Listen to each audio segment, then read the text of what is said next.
আমার জীবনের বাস্তব এক ঘটনা শোনাই বাবা, মিরপুরের ঘটনা। আরো কয়েক বছর আগে এক যুবক আমার দাওয়াত করে বারবার, হুজুর আমার বাসায় একটু যাবেন, আমার বাসায় আপনারা নিয়ে একটু দোয়া করব। কিন্তু যুবকটার হালাত দেখলে মনে হয় অ্যাড নর্মাল, কখনো হাসে কখনো কাঁদে, কথাবার্তার সাইজে বুঝি মনে হয় যেন অ্যাড নর্মাল, অনেকটা নর্মাল। যাইতে চাই না। একদিন দেখি ওর বাসার আরো কয়েকজন লোক নিয়ে আসছে যে হুজুরকে আমার বাসায় নিয়ে যাব। এক পর্যায়ে আমি রাজি হইলাম তার বাসায় যাওয়ার জন্য। আমার বাবা তার বাসায় গেলাম, অনেক খাবারের ব্যবস্থা, বলে হুজুর দোয়া করেন। আমি বললাম বাবা বলো কি উপলক্ষে আমি দোয়া করবো, আমারে বলো। এই কথাটা বলার সঙ্গে সঙ্গে ছেলেটা দেখি হাউমাউ করে কান্না আরম্ভ করে দিস। কথা বলতে পারে না, ঠোঁটগুলো কাঁপতেছে, শরীরটা থরথর করে কাঁপে, আমার হাতটা জড়ায় ধরে আছে।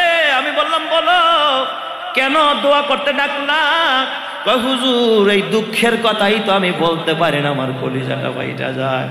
আমি বললাম বাবা কি হয়েছে বলো। কয় হুজুর ছোট্টবেলায় আমার বাবা মারা যায়, আমার মা মানুষের বাড়িতে বাড়িতে বুয়ার কাজ করে। হুজুর গ্রামে বাসা ছিল, আমার মা কাজের ছলে ঢাকায় চলে আসে। ছোটবেলায় থেকে আমার ব্রেন অনেক ভালো ছিল, ক্লিয়ার ছিল হুজুর। 5এও আমি বৃত্তি পেয়েছি। আমি মাধ্যমিক উচ্চ মাধ্যমিক যখন শেষ করলাম হুজুর, আমি যখন ইন্টার পরীক্ষার্থী, আমার মা হঠাৎ একটা চোখে আঘাত পায়। ডাক্তার বলেছে দ্রুত চোখ অপারেশন করতে হবে, নয়তোবা চোখ নষ্ট হয়ে যাবে, দোনোটা চোখ নষ্ট হয়ে যাবে। হুজুর আমার মা গরিব মানুষ, আমি পড়াশোনা করি, কোনো টাকা পয়সা নাই। আমার মা মানুষের বাড়িতে বাড়িতে বুয়ার কাজ করে যা করে এটা দিয়ে আমার পড়াশোনার খরচ চালায়। অল্প কিছু টাকা আমার মায়ের হাতে। ডাক্তার বললেন অপারেশন করতে হবে। হঠাৎ আমার ইন্টার পরীক্ষার ডেট। আমি মাকে গিয়া বললাম মা গো পরীক্ষার ডেট আসছে, রেজিস্ট্রেশন ফি দিতে হবে মা, এরপরে সেমিস্টার ফি না দিলে আমি 1 বছর পিছিয়ে যাব মা, পরীক্ষা দেওয়া হবে না। মা ডাক দিয়া কয় বাবা ডাক্তার বলছে ইমার্জেন্সি অপারেশন করতে হবে, যদি অপারেশন করতে যাই তাহলে তো তোমার পরীক্ষার ফি দেওয়া যাবে না, রেজিস্ট্রেশন ফি দেওয়া যাবে না, তুমি 1 বছর পিছনে পড়ে যাওয়া। আর যদি আমি চক্ষু অপারেশন না করাই আমি মা অন্ধ হয়ে যাব।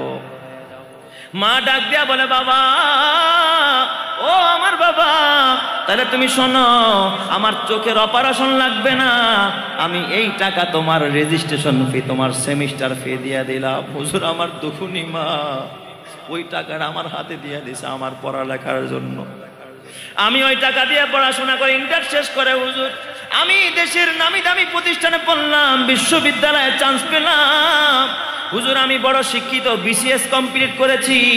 হুজুর আমার একটা নামি দামি ফার্মে আমার চাকরি হয়েছে, সরকারি একটা জব করি। হুজুর শোনেন আমি সেই চাকরির সুবাদে আর একটা ভালো পরিবারের একটা মেয়ের সাথে আমার সম্পর্ক হয়। হুজুর আমি সরকারি চাকরিজীবী, আমার বিবিও সরকারি চাকরিজীবী, আমি তাকে বিবাহ করি। কিন্তু আমার বিবি ঘরে আসার পর হুজুর দেখেন আমার চাকরির টাকা দিয়া এই যে বাড়িটা আমি নিজে করেছি। হুজুর শোনেন বিবি ঘরে আসার পর আমার মা তো একেবারে অন্ধ। আমার ঘরের ভিতরে আমার মা অনেক সময় ওয়াশরুমে গেলে, অন্ধ মানুষ তো টের পায় না, বাথরুম করতে গেলে আশেপাশে একটু ময়লা করে ফেলে। মা মাঝে মাঝে পান খায়, পান খাইলে মাপিক বেসিনে না ফালায় আশেপাশে ফালায়া দেয়। আমার মা মাঝে মাঝে পানের চুনগুলো ওয়ালের সাথে মুছা রাখে, এটা আমার বিবি বরদাস্ত করতে পারে না। আমার বিবির সাথে আমার মায়ের সাথে প্রায় সময় ঝগড়া হয়। আমি অফিস থেকে আসলে আমার বিবি বিচার দেয়, আমি সইতে পারি না, আর কত সহ্য করব। এক পর্যায়ে আমার বিবি ডাক দিয়া কয় স্বামী গো হয়তো তোমার বাড়িতে তোমার মা থাকবে, নয়তো বা আমি থাকবো, তুমি কারে রাখবা? আমি বিপদে পড়ে গেলাম হুজুর, বিপদে পড়ে গেলাম।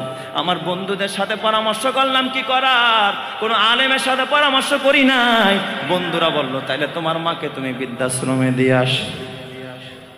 হুজুর আমার কলিজাটা বাইটা যায়। আমি আমার অসহায় অন্ধ মাটাকে আমি সিদ্ধান্ত নিলাম বৃদ্ধাশ্রমে রেখে আসবো। বিবির সাথে পরামর্শ করলাম, বিবি কয় ভালো কথা, বৃদ্ধাশ্রমে দিয়া দাও। আমার মাকে নিয়ে যখন কাপড় চোপড় ভরা যখন মারে নিয়ে ঘর থেকে বের হইতেছিলাম, আমার মা আমার ডাক দেখা বাবা একটু কাছে, আমার মাথায় হাত দিছে। আমার মা আমার মাথায় হাত দিয়া আমার ডাক দেখো বাজার, সুখে থাক, ভালো থাক রে বাজার। আমি মা তোর পড়ার খরচ চালাইতে গিয়ে আমি অন্ধ হয়ে গেলাম, আর আমার এই অন্ধত্ব আজকে আমার তার ঘর থেকে বের করে দিল রে বাবা। সুখে থাকবো নিয়ে দোয়া করে যায়, হুজুর আমার মাটাকে অন্ধ মা, অসহায় মা, আমার বাবা নাই, আমার মারে দেখার কেউ নাই। ওই বৃদ্ধাশ্রমে যখন বের করে দিলাম হুজুর আমার মায়ের চোখের পানি পুরা রাস্তায় ঝরেছে।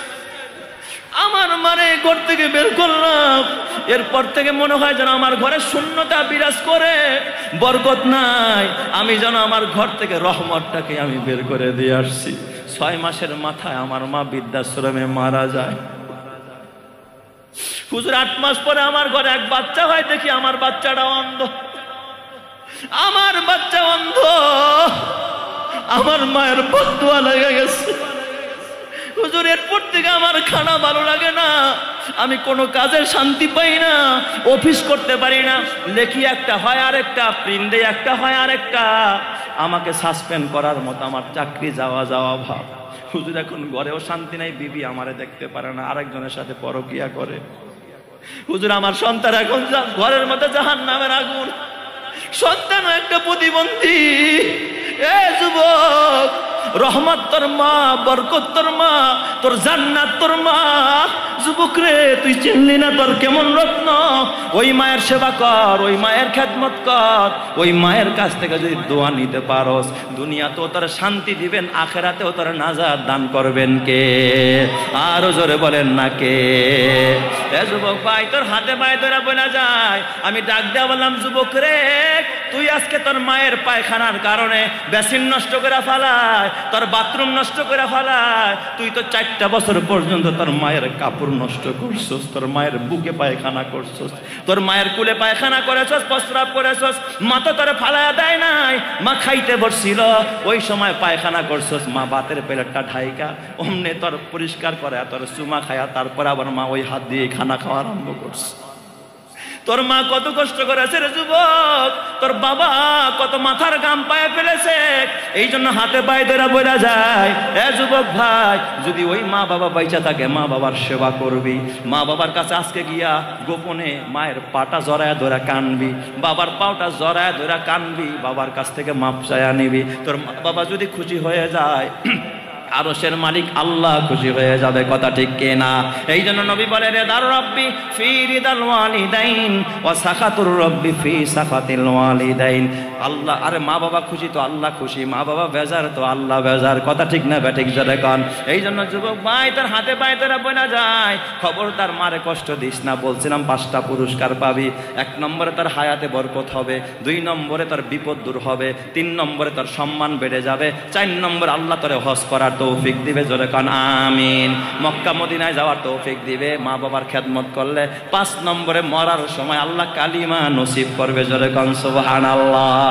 এই জন্য যুবক ভাই, তার হাতে পায়ে ধরে বলা যায়, আজকের আয়োজক যারা, আহারে মরহুমদের কথা স্মরণ করে তারা আজকের আয়োজন করেছে। এই যে মরহুম দিন ইসলাম সাহেব সহ এলাকার সকল মুরব্বীদের আত্মার মাগফিরাতের জন্য আজকের এই মাহফিল, তাদেরকে আমি ধন্যবাদ জানাই। কারণ তারা কনসার্ট দিতে পারতো, গান করতে পারতো, উল্টা পাল্টা ঢোল বাজাইতে পারতো, তা করে নাই।